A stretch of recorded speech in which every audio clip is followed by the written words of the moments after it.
The Idries Shah Foundation podcast. Practical Psychology for Today. Featuring the works of Idries Shah, voiced by David Ault.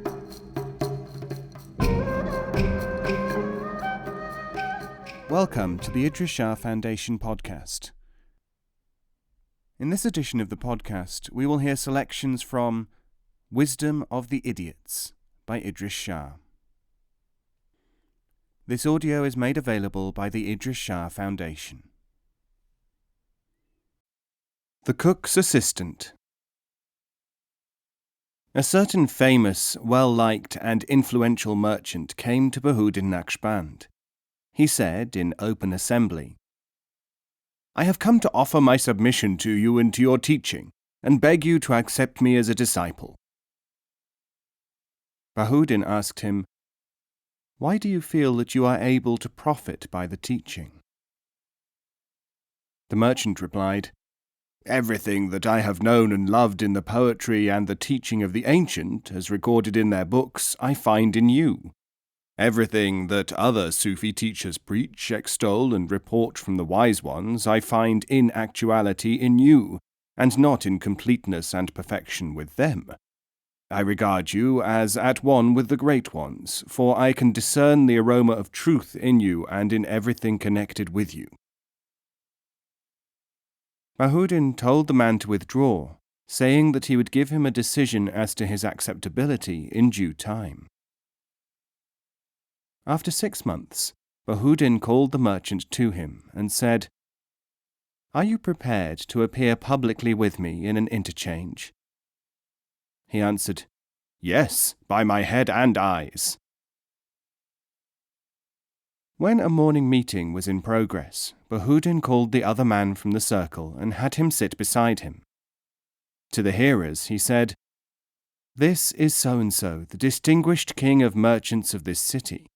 6 months ago he came here and believed that he could discern the aroma of truth in everything connected with me."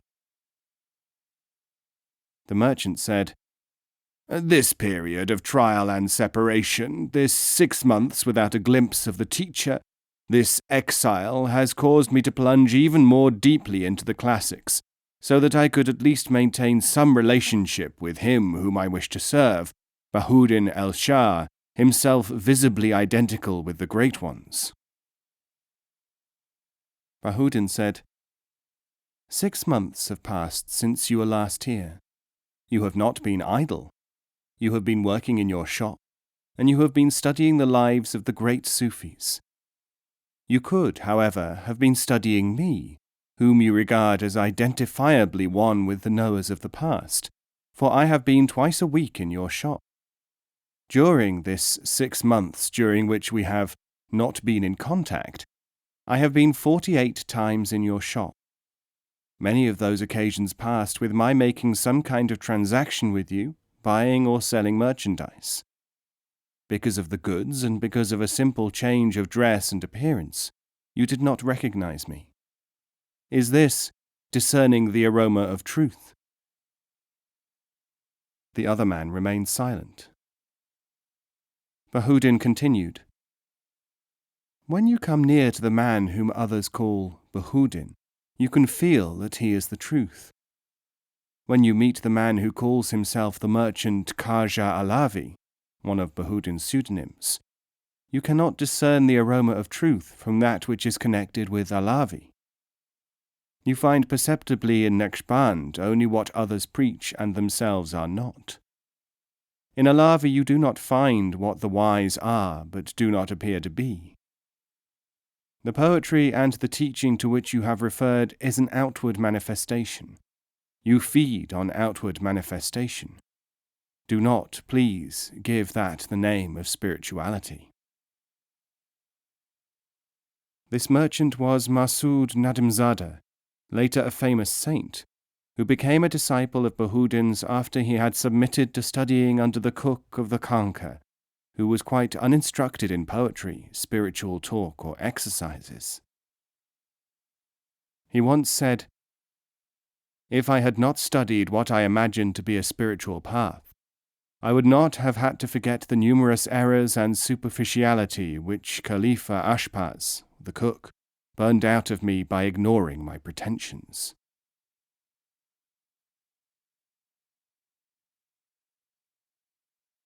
Why is wet not dry?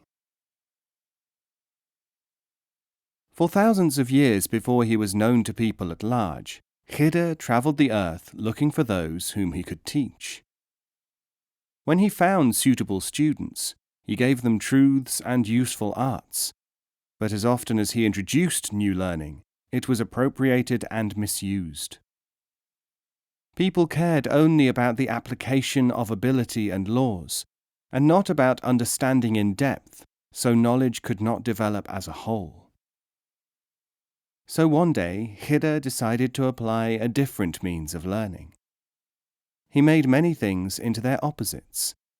He made, for instance, what used to be wet into dry, and he made dry into wet.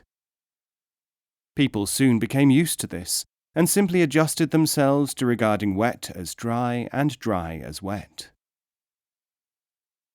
Having reversed an enormous number of things, Khidr will come back one day to show which is which again. Until he does that, only a few will be able to benefit from Khidr's work. Those who do not are those who like to say, "I knew that already," when they did not.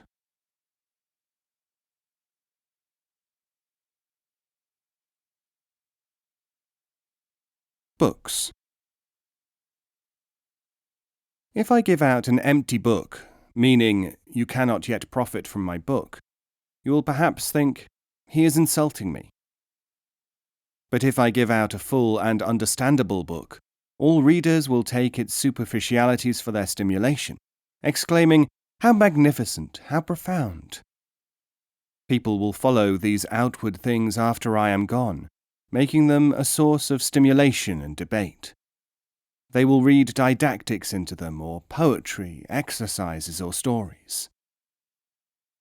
If I give out no books, or a small one, scholars will scoff and ruin the minds of potential and vulnerable students with alternative literature, even more than they do at present. Baffled students become destructive, imagining solutions and then trying to impose them upon others. If I give out a large book, some people will imagine that it is pretentious. All these suppositions are there, you notice, because they suit the people to have them, not because they are even likely to be true. If I give out a cryptic book, people will imagine that it contains strange secrets, or they may become unnecessarily artful through trying to understand it. And the more that you say these things, the more people petulantly or with disdain say, "You do not understand us. We have no such behavior. The lack of understanding is with you." But if I say all these things, and you will look at all of them, even for a time giving each statement equal attention, I shall be content. Behudin.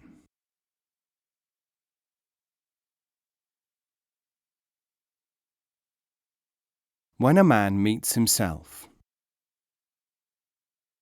One of man's greatest difficulties is also his most obvious drawback. It could be corrected if anyone troubled himself to point it out often and cogently enough. It is the difficulty that man is describing himself when he thinks that he is describing others. How often do you hear people say about me, "I regard this man as the kutub, or magnetic pole, of the age"? He means, of course, I regard this man. He is describing his own feelings or convictions, when what we might want to know is something about the person or thing being described. When he says, "This teaching is sublime," he means, "This appears to suit me." But we might have wanted to know something about the teaching, not how he thinks it influences him. Some people say, "But a thing can truly be known by its effect. Why not observe the effect upon a person?" Most people do not understand that the effect of, say, sunlight on trees is something constant. In order to know the nature of the teaching, we would have to know the nature of the person upon whom it has acted. The ordinary person cannot know this. All he can know is what that person assumes to be an effect upon himself, and he has no coherent picture of what himself is. Since the outward observer knows even less than the person describing himself, we are left with quite useless evidence. We have no reliable witness. Remember that while this situation still obtains, there will generally be an equal number of people saying, "This is marvelous," as are saying, "This is ridiculous." "This is ridiculous" really means, "This appears ridiculous to me," and "This is marvelous" means, "This appears marvelous to me." Do you really enjoy being like that? Many people do, while energetically pretending otherwise. Would you like to be able to test what really is ridiculous or marvelous or anything in between? You can do it, but not when you presume that you can do it without any practice, without any training, in the midst of being quite uncertain as to what it is you are and why you like or dislike anything. When you have found yourself, you can have knowledge. Until then, you can only have opinions. Opinions are based on habit and what you conceive to be convenient to you. The study of the way requires self-encounter along the way. You have not met yourself yet. The only advantage of meeting others in the meantime is that one of them may present you to yourself. Before you do that, you will possibly imagine that you have met yourself many times. But the truth is that when you do meet yourself, you come into a permanent endowment and bequest of knowledge that is like no other experience on earth. Tarakavi.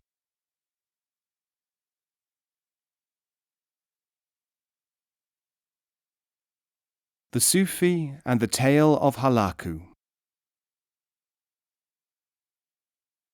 A Sufi teacher was visited by a number of people of various faiths who said to him, "Accept us as your disciples, for we see that there is no remaining truth in our religions, and we are certain that what you are teaching is the one true path."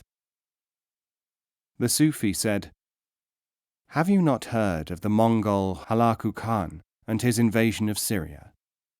Let me tell you. The Vizier Ahmad of the Caliph Mustasim of Baghdad invited the Mongol to invade his master's domains. When Holoku won the battle for Baghdad, Ahmad went out to meet him to be rewarded. Holoku said, "Do you seek your recompense?"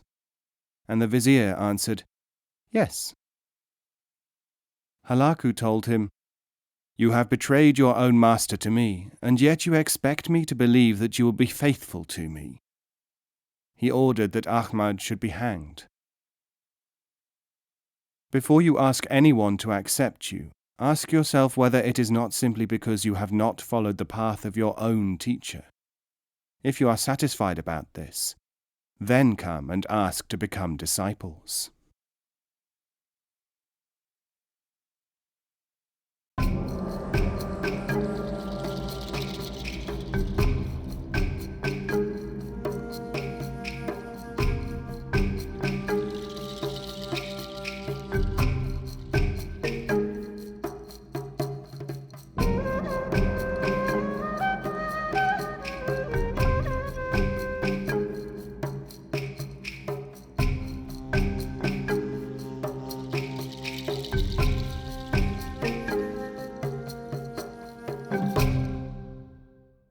This podcast is copyright 2016, the Idries Shah Foundation.